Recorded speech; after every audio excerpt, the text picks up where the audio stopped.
नमस्कार, मी पंजाब डक हवामान अभ्यासक मुक्काम पोस्ट गुगळी धामणगाव तालुका सेलू जिल्हा परभणी. पावसाळा जवळ आलाय आणि पाऊस कधी येणार आहे आणि शेतकऱ्याची सगळ्यांची आशा लागली आहे. तर मग शेतकऱ्याला सांगू इच्छितो, आता मध्ये 30 आणि 31 मेला काय होणार आहे, मान्सून म्हणजे केरळमध्ये दाखल होणार आहे, म्हणजे केरळला सक्रिय होणार आहे. पण 30-31 मेला सक्रिय झाल्याच्या नंतर म्हणजे 1, 2, 3 जूनला केरळमध्ये 1 तारखेला येणार आहे आणि त्याच दिवशी मात्र महाराष्ट्रामध्ये 1, 2, 3 दरम्यान चांगला पाऊस पडणार आहे. म्हणून ही खास करून महाराष्ट्रातल्या शेतकऱ्यांनी 1, 2, 3 जूनचा अंदाज लक्षात घ्यावा. कारण की 1, 2, 3 जूनला महाराष्ट्रामध्ये बऱ्याच ठिकाणी पावसाला सुरुवात होणार आहे. मान्सून केरळात येणार आहे 1 तारखेला, पण पाऊस मात्र महाराष्ट्रात देखील सुरू होणार आहे. म्हणून हा अंदाज लक्षात घ्या. सर्व शेतकऱ्याला सांगू इच्छितो की राज्यामध्ये एकंदरीत परिस्थिती मान्सूनची खूप चांगली प्रगती आहे. म्हणजे मान्सून चांगला आहे.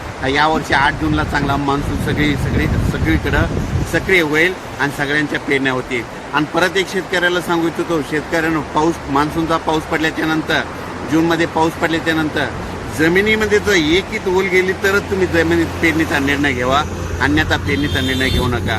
काय होतं, शेतकरी काय करतात, थोडा पाऊस पडला की गडबड करतात. म्हणून हे अंदाज लक्षात घ्या. मात्र 8 जूनला मात्र मान्सून चांगला आपल्या महाराष्ट्रामध्ये सक्रिय झालेला दिसत. पोषक परिस्थिती इतकी चांगली आहे म्हणून ही अंदाज लक्षात येतात.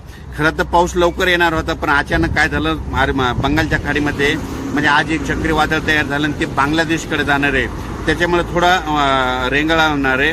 परंतु 1 तारखेला मात्र केरळमध्ये मान्सून दाखल झाल्याच्या नंतर 1, 2, 3 जूनला महाराष्ट्रात देखील पाऊस सुरू होणार आहे. म्हणून हा अंदाज लक्षात घ्यायचा. परत शेतकऱ्याला अचानक वातावरणात बदल झाला तर कोणत्या दिवशी नेमका पाऊस येणार आहे हे अंदाज दिला जाईल. थांबतो. जय हिंद, जय महाराष्ट्र.